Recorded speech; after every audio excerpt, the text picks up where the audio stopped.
तो इंडिया ने 2030 तक के लिए अपना पूरा एक खाका खींच लिया है।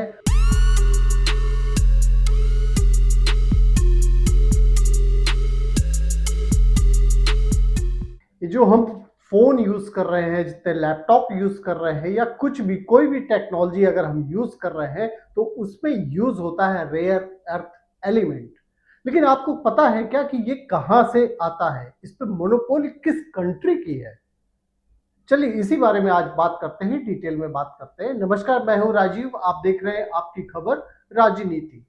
आज का जो टॉपिक है वो बहुत ही इंटरेस्टिंग है। सभी को इस समय चाहिए इलेक्ट्रिक कार, चाहिए नई नई टेक्नोलॉजी की और सारी चीजें चाहिए। जितनी भी टेक्नोलॉजी में जो भी चीजें जो यूज हो रही है वो यूज हो रहा है रेयर अर्थ एलिमेंट। और इस एलिमेंट को चाइना की मोनोपोली है। चाइना 90% ग्लोबल जो नीड्स है, पूरे ग्लोबल लेवल पे 90% चाइना उसको बाहर भेजता है। और इंडिया की भी डिपेंडेंसी, जैसे कि सभी कंट्रीज की है, इंडिया की भी डिपेंडेंसी चाइना के ऊपर है। लेकिन आपको जानकर ये हैरानी होगी कि इंडिया के पास में इतने ज्यादा रेयर अर्थ एलिमेंट है कि वो अपनी रिक्वायरमेंट को पूरी कर सकता है।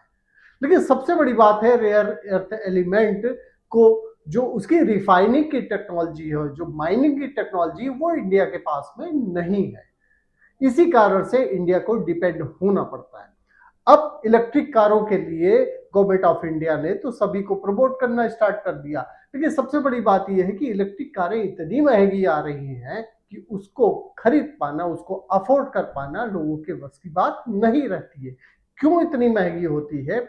उसके पीछे कारण ये होता है कि जो उसमें चिप लगती है, जितनी भी चीजें लगती हैं, वो ज्यादा से ज्यादा जो रेयर अर्थ एलिमेंट है वो चाइना से आता है। इस वजह से वो महंगा पड़ जाता है।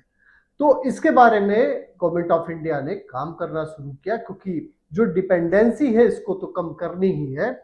और इसमें जो रेयर अर्थ एलिमेंट है वो 17 मेटल्स उसमें आते हैं, जो कि एनर्जी टेक्नोलॉजी में यूज किया जाता है और कई सारी चीजों में यूज किया जाता है। इलेक्ट्रॉनिक में, इलेक्ट्रिकल में, इन सब सारी चीजों में यूज होता है।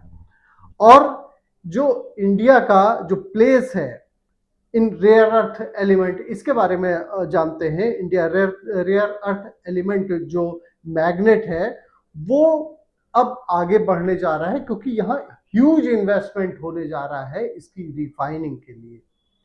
इसके बारे में जो डेटा है वो आपको बताते हैं। $360 मिलियन का जो आउटले है वो इस पर काम होना है, जिसमें बड़ी बड़ी कंपनीज आ रही हैं। जिंदल आ रही है, वेदांता आ रहा है, सोना कॉम स्टार आ रहा है ने मिनिस्ट्री को अप्रोच किया है कि उनको इसका काम दिया जाए। और इसके लिए जो रेयर अर्थ एलिमेंट के लिए जो कंपनी है इंडिया में, उसने काम करना स्टार्ट भी कर दिया है। और इसके जो इंडिया में जो रेयर अर्थ एलिमेंट है वो 6.9 मिलियन टन्स है। सोचिए, इतनी ज्यादा संख्या में तीसरे नंबर पे बताया जाता है, कुछ डेटा में फिफ्थ नंबर पे बताया जाता है इंडिया को, कुछ में थर्ड पे बताया जाता है।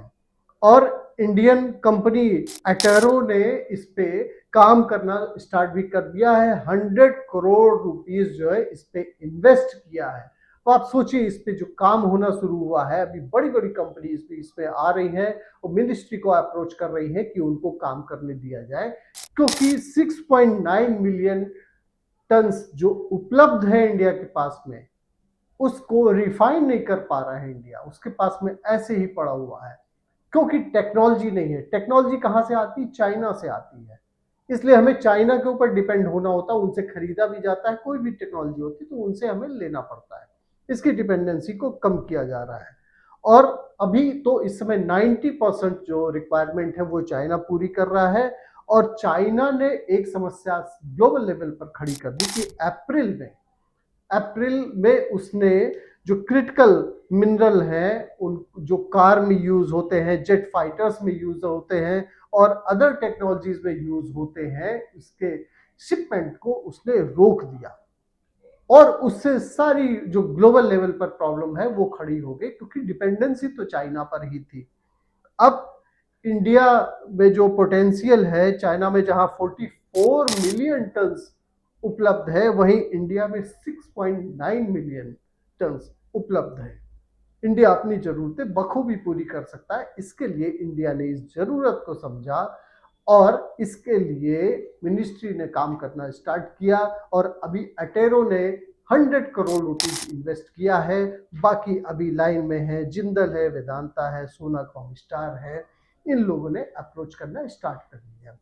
तो आने वाले समय में जो इसका इम्पैक्ट आपको दिखेगा वो ये दिखेगा कि भारत में जो इंडिया में इलेक्ट्रिक कारें बनेंगी वो यहीं के कंडक्टर्स, चिप्स, ये सारे यूज होंगे और जो बाहर से मंगाए जा रहे थे वो इंडिया में ही बनेंगे। यहाँ टेक्नोलॉजी यूज होंगे, अच्छे रोजगार उपलब्ध होंगे, एम्प्लॉयमेंट जनरेट होगा।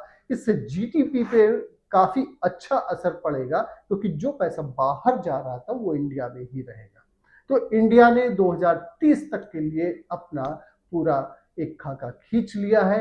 आने वाले समय में आप देखेंगे जो इंडिया दावा करता है कि वो वर्ल्ड इकोनॉमी डील करेगा, अभी जो 4th नंबर पे है, इसको 3rd नंबर और 2nd नंबर पर आने में ये सारी स्ट्रैटेजी ही सपोर्ट करेंगे। बहुत बहुत धन्यवाद आपका, आपकी खबर राजनीति देखने के लिए। आप अपनी राय हमें जरूर दें कि ये इंडिया जो स्टेप्स ले रहा है इससे उसको, उसकी इकोनॉमी को कितना ज्यादा फायदा मिलेगा। Thank you.